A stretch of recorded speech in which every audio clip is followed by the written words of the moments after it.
আসসালামু আলাইকুম দর্শক, কেমন আছো সবাই? আশা রাখছি ভালো আছো।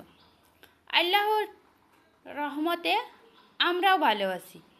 আজকে আসলাম আমার মেয়েকে সারাদিন আমি কি কি খাবার খাওয়াই সেটাই তোমাদের সঙ্গে শেয়ার করব। তো প্রথমে দেখো, এখানে কিছুটা পরিমাণে গরুর দুধ নিয়েছি। দুধটা আমি গরম করে ঠান্ডা করে নিয়েছি। এরপর আমি মাখানার গুঁড়ো দিব 1 চামচ। মাখানাটা আমি আগের থেকেই ড্রাই রোস্ট করে রেখেছি।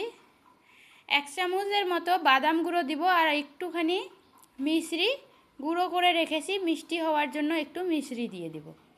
এখন এটা ভালো করে গুলিয়ে নিয়ে আমার মেয়েকে এটা ব্রেকফাস্টে সার্ভ করব।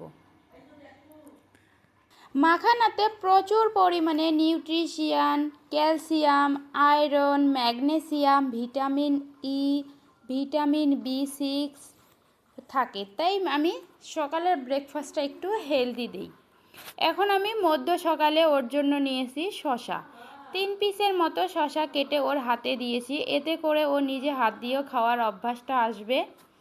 আর ওকে আমি মধ্য সকালে কিন্তু খুব ভারী খাবার খাওয়াই না, এরকম হালকা পাতলা ফল খাওয়াই। এইটা আমরা কেউ একটা কলাও দিতে পারেন, কেউ আম দিতে পারেন, কেউ আপেল দিতে পারেন, আপেল পিউরি করে দিতে পারেন, বা গাজরের পিউরি দিতে পারেন, মিষ্টি কুমড়োর পিউরি দিতে পারেন।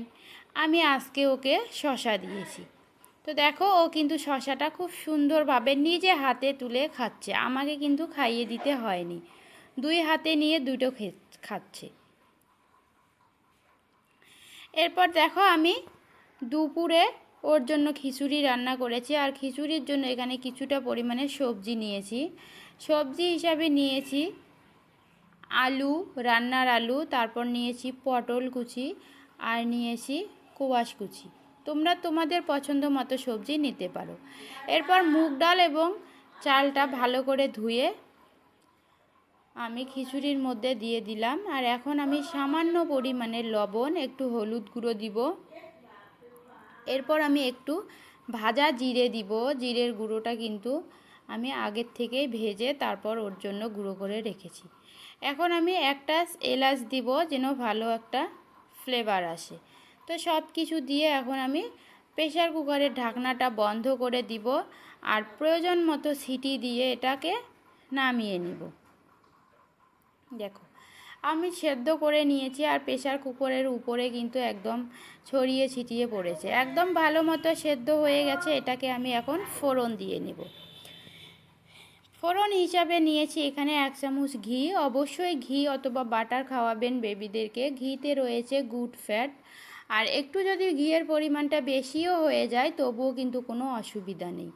এখানে আমি একটুখানি আদা আর 2 থেকে 3টি কোয়া রসুন থেতো করে নিয়েছি।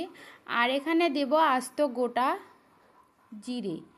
জিরে দিয়ে একটুখানি লাল লাল করে ভেজে নিয়ে এর মধ্যে দিব আমি খিচুড়ি। বন্ধুরা, আমি এখানে আজকে খিচুড়ির সঙ্গে শিং মাছ দিব, কিন্তু তোমরা চাইলে রুই, কাতল, ভেটকি যে রকম মাছ পারো সেটাও দিতে পারো, বা 2 পিস চিকেনও দিতে পারো। আমি কিন্তু আমার মেয়েকে রোজ দিনে একই খাবার খাওয়াই না, ভিন্ন ধরনের খাবার খাওয়াই। আর আমার মেয়ে কিন্তু খেতে খুব পছন্দ করে, এক খাবার কিন্তু আমার মেয়ে খেতে চায় না। তো দেখো, এখানে আমি ওর জন্য খিচুড়িটা একদম রান্না হয়ে গেছে, একদম খুব সুন্দরভাবে প্লেটটা সাজিয়ে নিয়েছি, যেন ওকে দেখলে, প্লেটটা দেখলে যেন ওর খাওয়ার প্রতি একটা আলাদা ইন্টারেস্ট জাগে, খুব আগ্রহের সহিত যেন ও খাবারটা খেতে পারে। স্যালাড হিসাবে নিয়েছি শসা, আর 1 টুকরো আমি লেবু কেটে দিয়েছি। আর এখানে আমি কয়েকটা শিং মাছ ভেজে তারপর ওকে সার্ভ করেছি। বেশ সুন্দরভাবে ও খেয়ে নিয়েছিল। এখন আসলাম বিকালের দিকে ওকে আমি এরকমভাবে 2 টুকরো আম কেটে আমের খোসাটা ছাড়িয়ে নিই, আমের খোসা সহ ওকে দিয়েছি, যেন ও ধরে ধরে খুব সুন্দরভাবে খেতে পারে।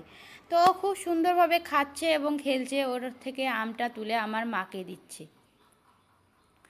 ও কিন্তু বেশ মজা করেই খাচ্ছিল। আবার যদি আমের আটিটাও ওর হাতে ধরিয়ে দেয় তবুও কিন্তু ও খুব সুন্দরভাবে খায়।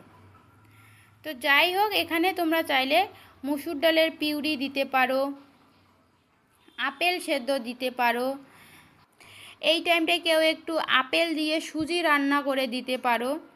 তো দেখো ওর কিন্তু খাবারটা একদম হয়ে গেছে। এখন চলে আসলাম ওর জন্য আমি রান্নাঘরে, আর ও কিন্তু আমার সঙ্গে রান্নাঘরে এসে বেশ সুন্দরভাবে খেলছে। ওর জন্য আমি খাবারটা বানাবো কি, ওর সঙ্গে খেলতেই ব্যস্ত।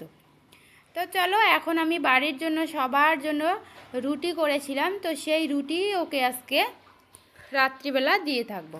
তো রুটিটা আমি নরম করার জন্য এখানে কুসুম গরম পানি দিয়ে রুটিটাকে ভিজিয়ে নিব। আর রুটিটা একটুখানি ভিজে আসলে এটাকে আমি বড় ছাঁকনির সাহায্যে একটুখানি ম্যাশ করে নিব।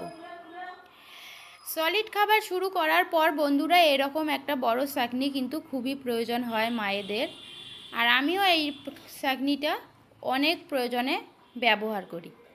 তো দেখো রুটিটা হালকা নরম হয়ে এসছে, এরপর আমি ছাঁকনির সাহায্যে ম্যাশ করে নেব। খুব বেশি ম্যাশ করব না, একটু দানা দানা থাকতেই কিন্তু নামিয়ে নেব।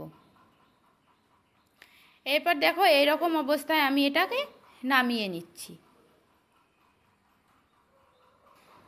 তো বন্ধুরা এখানে আমি রুটিটা ম্যাশ করে নিয়ে আজকে দুধ আর আম দিয়ে ওকে মেখে খাওয়াবো। তোমরা চাইলে এখানে কিন্তু হালকা ডালের পানি বা ডালের তরল অংশটা এখানে একটা কুসুম, ডিমের কুসুম মেখেও দিতে পারো, বা এই রুটির সঙ্গে দুধ, রুটি, খেজুর দিয়েও দিতে পারো।